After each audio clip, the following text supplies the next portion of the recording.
Mm.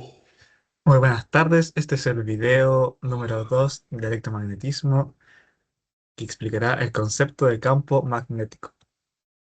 Va a estar la tabla de contenidos donde veremos el campo magnético como un campo vectorial, la definición de campo magnético, fuerza de Lorentz y sus unidades, imanes y líneas de campo, y una curiosidad que es que no existe el monopolo magnético, las corrientes eléctricas, materiales magnéticos y una aplicación en la vida real y la ingeniería que es la separación de minerales y sus conclusiones. ¿Qué es un campo vectorial? Primero tenemos que ver saber qué es un campo. Un campo es cuando se le asigna una cantidad física a cada punto del espacio. Y un campo escalar es cuando se le asigna un número a esa cantidad física. Y por último, el campo vectorial es cuando se asigna un vector con magnitud, sentido y dirección en cada punto del campo. Y un campo magnético es un campo vectorial que indica cómo actuaría la fuerza magnética sobre una carga en el movimiento. Y este campo magnético tiene una, se define operacionalmente por la fuerza de Lorentz, que es cuando una carga Q se mueve a una velocidad v a través del espacio, y la fuerza se define como Q por el producto entre la velocidad, el producto cruz entre velocidad y campo magnético. Y el resultado de esta operación será una fuerza que es perpendicular a V y B.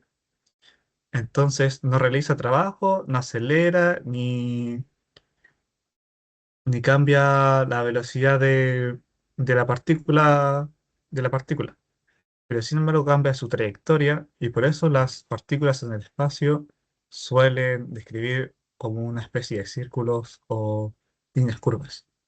Y las unidades del campo magnético se denotan como Tesla, que es kilogramos, partido ampere por segundo al cuadrado. Y para ponerlo como referencia en campo terrestre, se encuentra microteslas. Un resonador barra separador industrial tiene de 1 a 3 teslas, y un imán de neodimio tiene alrededor de 1 tesla. Bueno, la forma más fácil y familiar de visualizar un campo magnético es con un imán. Los imanes se representan con la imagen de acá, que tenemos a la derecha, que como pueden ver tiene un polo norte y un polo sur. El campo magnético tiene prácticamente las mismas eh, propiedades que el campo eléctrico, y estas son que las líneas de campo van desde el polo norte hacia el polo sur, por afuera del imán, pero dentro de este van desde el sur hacia el norte. Bueno, también las líneas de campo eh, indican que mientras más de ellas hay, o sea, que si hay más de ellas, más denso es el campo, por tanto, es más fuerte. Y también eh, indica, o sea, y también se aprecia que las líneas de campo no se cruzan entre ellas. Bueno, aparte, el campo magnético tiene una propiedad que las curvas de la línea de campo son cerradas. Ya. Bueno, en los imanes y en el campo magnético no existe el monopolo magnético. ¿Qué significa esto? Que los imanes siempre tienen un polo norte y un polo sur. Y si yo hiciera el ejercicio como el de la imagen derecha de cortar un imán, seguiría teniendo un polo norte y un polo sur en cada uno de los imanes que obtenga. Bueno, esto se puede representar matemáticamente con la ley de Gauss, que dice que el flujo de B a través de cualquier superficie cerrada es cero. ¿Qué significa esto? Que no hay cargas magnéticas. Bueno, y si no hay cargas magnéticas, ¿de dónde salen los campos magnéticos? Bueno, la respuesta a esta pregunta la encontró Ørsted en el año 1920 por accidente, eh, pasando corriente por un cable. Se dio cuenta que su brújula cambiaba de dirección, y esto le hizo darse cuenta que las corrientes generaban campos magnéticos. Bueno, esto se puede escribir matemáticamente por las dos leyes que están acá. La primera es la ley de Savart, que nos da el aporte de campo de cada pequeño elemento de corriente. Y también mediante la ley del Ampère, que es igual que la otra, pero solamente para casos con simetría se usa, que nos dice que la circulación del campo a lo largo de una curva es cerrada, de una curva cerrada es igual a mu por cero por la corriente eléctrica encerrada. Con eso tiene el ejemplo que está acá en la imagen derecha, que, que nos dice que la corriente en un solenoide, al enrollar el cable de la bobina, los aportes se suman y se genera un campo intenso y uniforme en su interior, que es más o menos lo que vamos a usar ahora, el mismo principio que usa el electroimán que vamos a usar ahora en nuestra aplicación. Ahora, hablando de materiales magnéticos, para empezar, pensemos en un imán permanente. Si lo observamos a una escala microscópica y vemos el comportamiento de sus electrones, vemos que se comportan como pequeños dipolos magnéticos.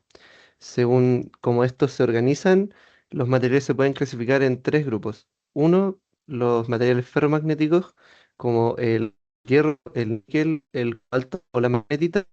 Estos alinean sus dipolos y mantienen la imantación. Son la base de los imanes permanentes. Luego tenemos los imanes, los materiales paramagnéticos, como el aluminio o ciertos minerales. Estos se magnetizan débilmente y solo mientras existe un campo externo presente. Y por último, los materiales diamagnéticos, como el cobre, el cuarzo o el agua. Estos responden de una forma muy débil y es opuesta al campo magnético. O sea que prácticamente son muy levemente repelidos. Esta diferencia de respuesta se mide con la susceptibilidad magnética, chi, y es exactamente la propiedad de la industria minera, la propiedad que la industria minera aprovecha en nuestra siguiente aplicación. Ahora, como aplicación elegimos la separación magnética de minerales. En minería y metalurgia hay un problema central. Cuando la roca es extraída, sale con una mezcla del material que buscamos y material sin valor que no es el que buscamos. Para separarlos de forma masiva y que sea barata, usamos el electromagnetismo basándonos en lo que acabamos de ver. Como los minerales tienen distintas susceptibilidades magnéticas, la magnetita, que es mena de hierro y ferromagnetita, responde fuertemente a un campo. El cuarzo, que es diamagnético, prácticamente no responde. Esta diferencia física nos permite separarlos como con un campo magnético. La separación magnética se usa en plantas de hierro para encontrar magnetita, en la recuperación de medios densos en plantas de procesamiento y también como protección, que ya que ésta puede retirar trozos de chatarra que dañarían a los chancadores o molinos. Es una aplicación directa para ingeniería de minas, metalúrgica y mecánica. ¿Cómo funciona un separador de tambor? Este es el equipo más común usado en minería y tal como muestra en el esquema, el mineral triturado avanza por una cinta que pasa por un tambor. Dentro del tambor hay imanes fijos, los cuales hacen que las partículas magnéticas queden adheridas a la superficie del tambor y se descarguen en un punto distinto. Las no magnéticas siguen su trayectoria y van a otro recipiente. En la física detrás de esto, vemos que la fuerza sobre cada partícula es proporcional a su susceptibilidad chi, a su volumen y y a su gradiente del campo, es decir, a cuán rápido varía B en el espacio. Por eso, los separadores no buscan solo un campo intenso, sino un campo que cambie fuertemente cerca del tambor, ya que sin gradiente no hay fuerza neta. Finalmente, llegamos a las conclusiones, de las cuales tenemos cuatro. Una, que el campo magnético es un campo vectorial que se manifiesta mediante la fuerza de Lorentz sobre cargas en movimiento. Dos, las líneas de campo de este son cerradas, es decir, el flujo neto por una superficie cerrada es cero, lo que expresa la inexistencia del monopolo magnético.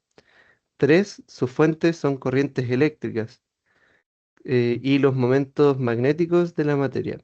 Y por último, la distinta respuesta magnética de los materiales permite usarlo en aplicaciones industriales concretas, tales como la separación magnética en el en el procesamiento de minerales. Gracias por ver.